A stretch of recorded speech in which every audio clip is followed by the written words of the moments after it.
सरस्वती जी और उनकी बहू रश्मि के बीच एक दिन बहस छिड़ जाती है। आखिर किसका काम ज्यादा आसान है, बहू का या सास का? माँ जी, सास को काम ही क्या है, आपके सारे काम उंगलियों पे तो हो जाते हैं। कुछ भी। हाँ, हिसाब तो उंगलियों पे ही हो जाता है ना। अरे बेटा, ऐसा सिर्फ अभी लगता है, जो मुझे करना पड़ता है ना वो तुझे करना पड़े तो समझ आएगा कि असली काम का पहाड़ कैसा होता है। ठेले बराबर वजन भी नहीं है आपके काम में, और बात पहाड़ों के वजन की कर रही हैं आप। तू ऐसा करती ही क्या है घर में बेटा, ये तो बता मुझे। मैं थोड़ी ना कुछ करती हूँ, सब जादू से हो रहा है इस घर में। अरे एक दिन मेरा काम करोगी तो समझ आएगा। Okay okay, shut up. कल से मैं घर के काम करूंगी और तू मेरी जगह हर चीज का हिसाब रखना, ठीक है? ठीक है, ये भी कर लेते हैं। ये सास बहू की डील के बारे में रश्मि के पति अमन को नहीं पता था और ना ही अमन के पिताजी सुरेश जी को। पर गेहूं के साथ साथ जैसे घुन भी पिस जाता है, ये दोनों भी पीसने वाले थे। सुबह अमन उठकर रेडी होता है ऑफिस जाने के लिए, तो पता है उसके कपड़े नहीं निकले हुए हैं। अरे रश्मि, तुमने मेरे कपड़े नहीं निकाले? अपनी माँ से पूछो ना, उन्हीं का काम है ये। अमन अपनी माँ के पास जाता है। अब मेरे कपड़े आज आप देने वाले हो क्या माँ? हाँ, देना तो मुझे ही चाहिए, पर तेरी बहू ने कपड़े धोने ही नहीं डाले, तो कोई भी धुला हुआ कपड़ा नहीं है बेटा।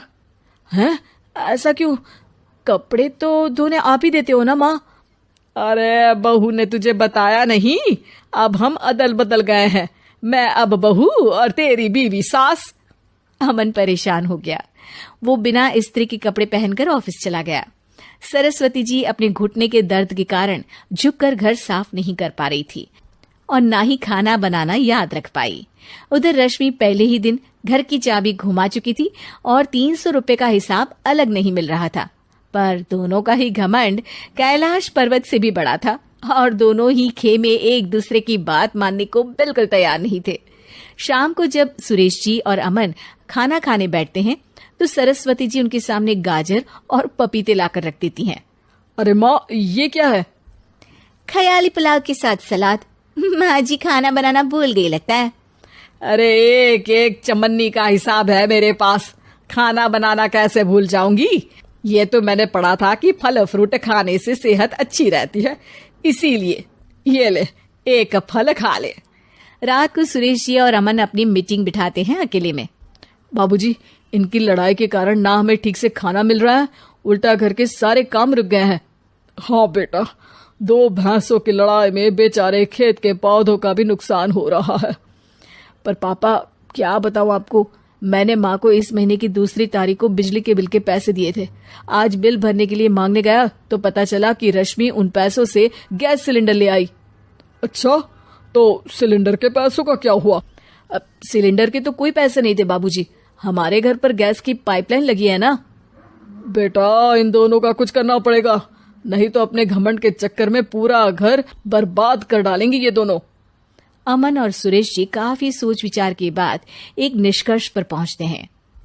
रात ही को दोनों अपनी पत्नियों की अलमारी से नई साड़ी निकालते हैं और सुबह जब रश्मि और सरस्वती जी उठते हैं तो देखते हैं कि दोनों पति साड़ी पहनकर चढ़ाव पर सब्जियां काट रहे हैं। अरे ये सब क्या हो रहा है? क्या हो रहा है मतलब? आप दोनों अदल बदल हो सकते हो तो हम क्यों नहीं? अरे क्या मतलब? नहीं नहीं, मेरी भी बचपन से किसी की बहू बनने की इच्छा थी, तो आज से सरस्वती तुम बड़ी बहू, मैं मिडल बहू और अमन छोटी बहू। अरे लेकिन सब घर पर बैठ जाएंगे तो कमाएगा कौन? ये घर कैसे चलेगा? अब वो तो भैया या बाकी लोग जाने, अब हमने भी अदल बदल कर ही लिया है तो कुछ नहीं हो सकता। रश्मि और सरस्वती जी को समझ में आ जाता है कि उन दोनों की आपस की डील की वजह से इन दोनों को बहुत तकलीफ हो रही है और उनके ईगो ने दूसरों को कितनी यातनाएं दी है। अब असल में माँ जी आप सही थी, सास बनना बहुत मुश्किल है। अरे हाँ बेटा, और तू भी, मुझसे तो नहीं हो पाया सब घर के काम, वापस बदल ले क्या? हाँ हाँ बिल्कुल माँ जी, और अब आप दोनों भी बदल लीजिए, कोई आ गया तो आप दोनों को देखकर क्या सोचेगा? अच्छा है, आप दोनों की समझ में ये बात तो आई। मैं फटाक से कपड़े बदल लेता हूँ। अरे रुक जा बेटा, एक फोटो ले लेती हूँ तेरी। मेरी बेटी होती तो तेरे जैसी ही दिखती साड़ी में। और मेरा फोटो नहीं लोगी?